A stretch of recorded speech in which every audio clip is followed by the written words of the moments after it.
In discussions with Central Health Region, which deals with the Belize district, I can tell you that there have been random testing that has happened at banking facilities. So elements of that have happened. Some policemen, some BDF have also been randomly screened. It's important that we say that. But we also develop a listing of potential frontline workers that we can go and do random swabbing, if you will, or random testing.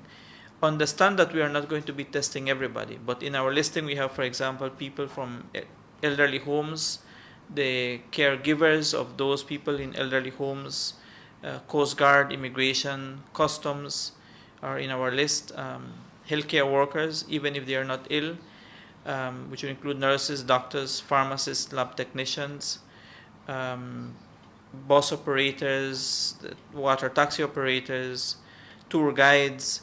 So what we are doing is developing a listing to look at numbers of persons in these different categories, and then we'll do a random sampling. Also, as we are getting less people that are tied to the last cases, understand that we are not going to be necessarily testing every day.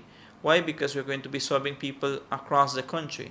And if you don't have anybody that's critically ill, remember we are looking for people who are asymptomatic, trying to tease out asymptomatic carriers.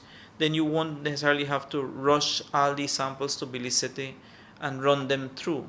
So we may be moving towards doing testing every 2 days.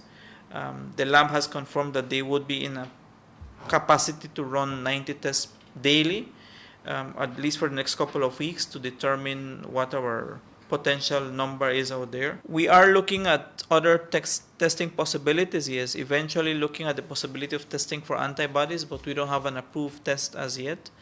That will not replace the current testing procedure that we are doing, which is PCR testing.